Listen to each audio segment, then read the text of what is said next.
আসসালামু আলাইকুম রহমতুল্লাহ।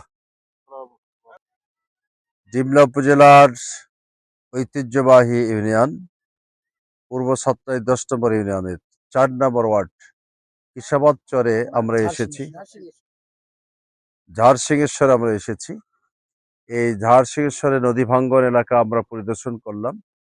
আমাদের এই চরাঞ্চলের ভাইয়েরা অত্যন্ত কষ্ট করে বালু ভরাট করে এই বাঁধকে ঠেকানো হয়েছে।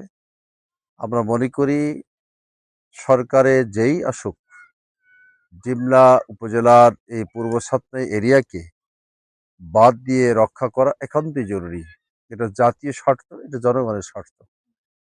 সুতরাং এখানে আরেকটি আমরা এই ঝাড়সিংহেশ্বর চরে যখন আসলাম, সেখানে খাড়াপাড়া একটি ব্রিজ, যে ব্রিজটা বাঁশের ব্রিজ দিয়ে পার হলাম, এটি অত্যন্ত জরুরি ভিত্তিতে এই ব্রিজটা হওয়া দরকার। অসংখ্য লোকজন এখানে চলাচল করে, কিন্তু দুঃখজনক বিগত সময়ে যারা ক্ষমতায় ছিল এটি গুরুত্বের সাথে বিবেচনা করে নাই। আমরা আশা করি যে বাংলাদেশ জামাত ইসলামী একটি জনদরদী এবং কল্যাণকর সংগঠন ও দলের নাম।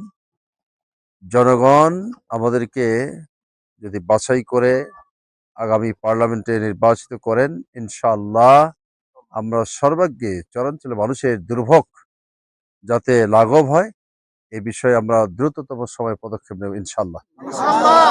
আমাদের হৃদয় নিংড়ানো ভালোবাসা এই চরাঞ্চল মানুষের প্রতি ঢেলে দেওয়া হলো।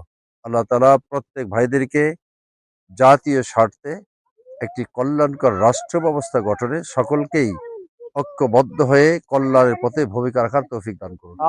আসসালামু আলাইকুম।